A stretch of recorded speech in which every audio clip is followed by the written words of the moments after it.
Finding the tomb of Alexander the Great is the dream of every archaeologist, often considered the Holy Grail of historical discoveries. From the idea of hearing the voice of Alexander the Great to using some of the most advanced technology the world has ever seen, this is the story of how a researcher finally uncovered the tomb. Before his death, Alexander made a special request to be regarded as the son of Zeus Ammon, expressing a wish not to be buried alongside his father, Philip. Early historical accounts tell us that after Alexander's sudden death in Babylon in 323 BC, his body was mummified in a manner similar to that of the pharaohs and placed in a gold coffin, with plans to transport it to Siwa. However, this request was not honored. The funeral procession carrying Alexander's body was intercepted in Syria by one of his generals, Ptolemy Isota, in either late 322 or early 321 BC. Ptolemy redirected the body to Egypt, where it was laid to rest in Memphis, a city that had served as the center of Alexander's administration in Egypt. While Ptolemy had possession of Alexander's body, his personal belongings, such as his armor, diadem, and royal scepter, were held by his other generals, Perdiccas and Leonatus. In the late 4th or early 3rd century BC, Ptolemy Philadelphus arranged for Alexander's body to be transferred from Memphis to Alexandria for a second burial. His successor, Ptolemy IV, later placed Alexander's remains in Alexandria's communal mausoleum. According to the geographer Strabo, this mausoleum was called the Soma, meaning body, in Greek. By 274 BC, Alexander's final resting place was well known to be in Alexandria, where his tomb became the focal point of the Ptolemaic cult dedicated to him. A recent discovery has provided additional evidence supporting the belief that Alexander the Great is indeed buried in Alexandria. On the final day of their excavation, archaeologists uncovered a significant artifact, an early Hellenistic statue bearing a striking resemblance to Alexander the Great. This discovery reinvigorated the persistent archaeologists, with one of the researchers, Calliope Limnios Papacosta, expressing her excitement. She described how the statue seemed to offer its hand to her, making her pray to God to see if the hand carried a spear, which would confirm that it was indeed Alexander's spear-bearer. The statue was crafted using the same techniques as those employed by the ancient sculptor Lysippos, with a head tilted downward and to the side, a posture Alexander was said to have adopted when addressing Zeus.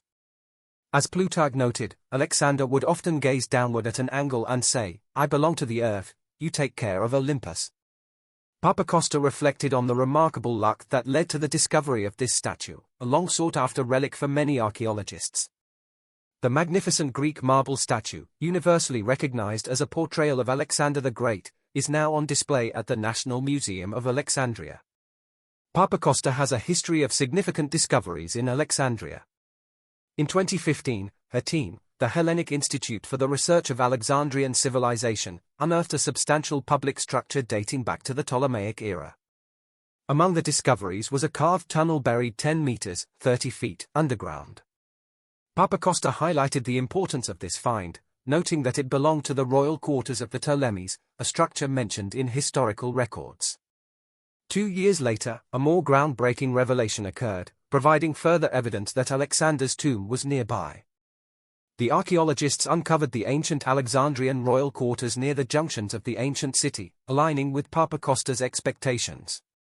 Funding for Papacosta's archaeological work primarily comes from private institutions and sponsors, including the Greek company Kleos SA, the Egyptian Reliance Group of Companies, and the MB Kabu Foundation. The National Geographic Society also supports the excavation efforts by providing electrical resistivity tomography (ERT) technology, aiding Papacosta in identifying potential areas that may lead to the discovery of Alexander's tomb. Another popular theory revolves around the Castor tomb in Amphipolis.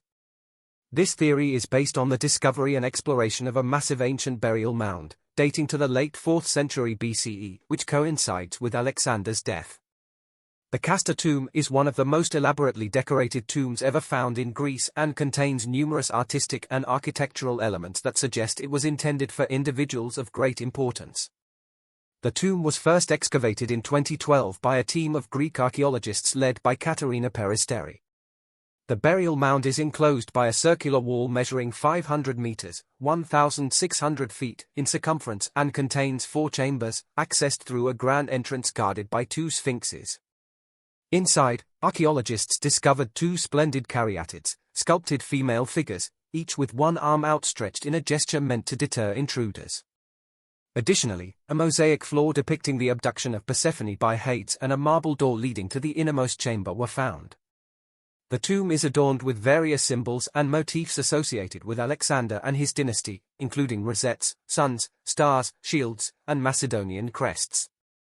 The most captivating discovery within the tomb was the skeletal remains of 5 individuals, a woman over 60, 2 men aged between 35 and 45, a newborn infant, and a 5th person whose remains had been cremated. Archaeologists also uncovered pieces of a wooden coffin, glass and gold ornaments, pottery vessels, coins, weapons, and armor. The identities of these individuals remain a mystery, though experts have proposed various theories based on historical records and archaeological evidence. Some believe that Alexander could have been buried in the royal tombs located in Macedonia. This theory is based on the discovery of a cluster of tombs dating to the late 4th century BCE, corresponding with the time of Alexander's death.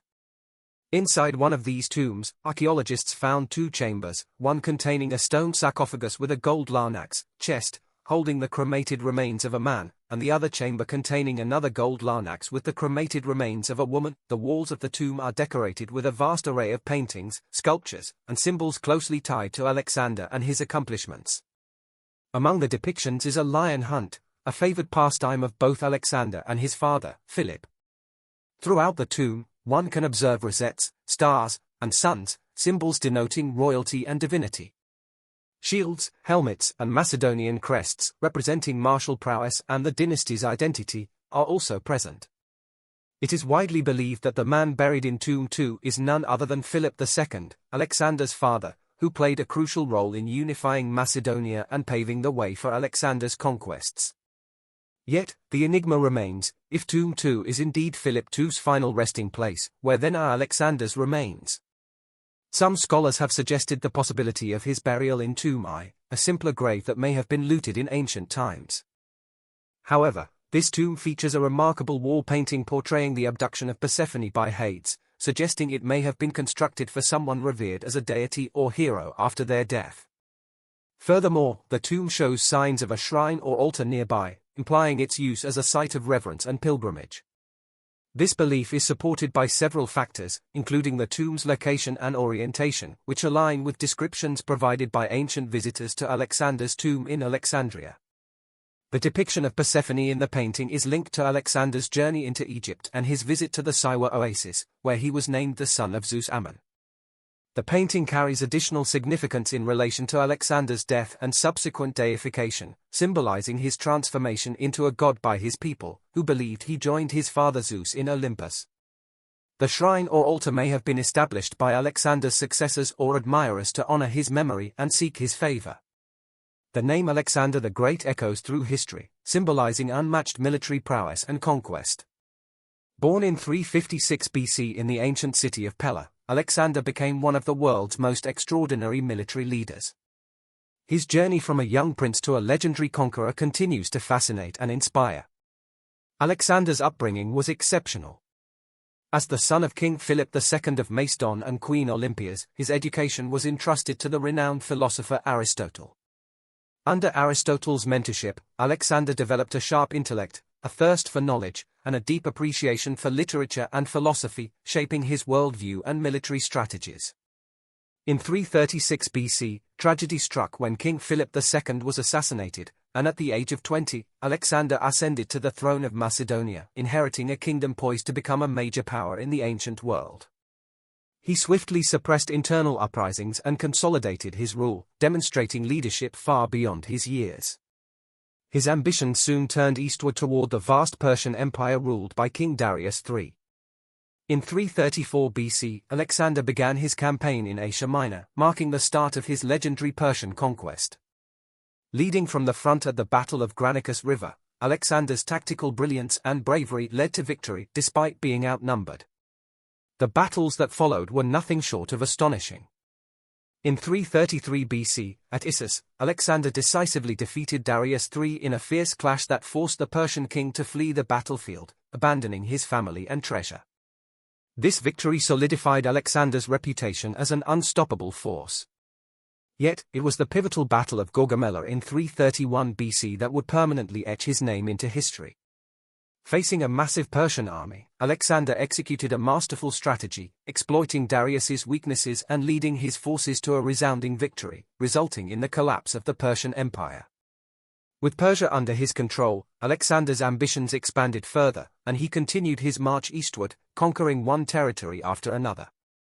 His army, the Macedonian phalanx, was a disciplined and effective fighting force, complemented by elite cavalry units, including the renowned companion cavalry under his loyal general, Hephaestion. In 327 BC, Alexander advanced into India, where he faced King Porus, who put up a formidable resistance. The Battle of the Hydaspes River was one of his most challenging encounters, yet Alexander's strategic brilliance once again secured victory. Impressed by Porus's bravery, Alexander formed an alliance with him. By 324 BC, Alexander's empire stretched from Greece to Egypt and as far east as India. His conquests were unparalleled in history, and his ambition seemed limitless.